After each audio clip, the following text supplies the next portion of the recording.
Мектеп дәлізінде орнатылған жер шарының үлгісі алып глобус. Бұл қазіргі таңда көлемі жөнінен Орта Азия мектептеріндегі ең үлкен глобус болып саналады.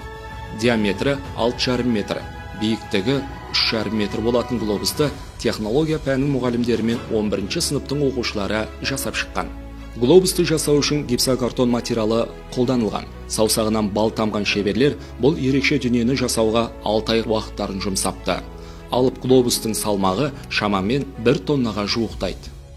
Бұл глобустан қасында мұғалімдер сабақ өтеді. Кез келген уақытта оқушылар көріп, білімдерін жетілдіріп жатады.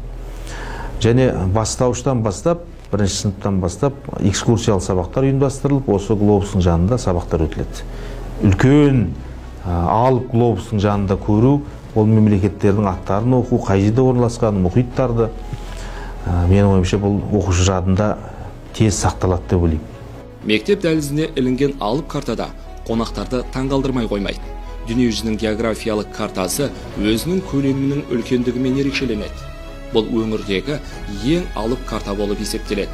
Ұзындығы 3, ені 5 метр болатын бұл карта оқушылардың географияға деген қызығушылығын арттырады.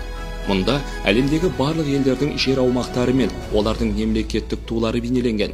Мектеп мұғалімдері география сабағын алып картаның жанында жиі өткізеді. Өйткені үлкен масштабтағы нысандар оқушы жадында оңай сақталады.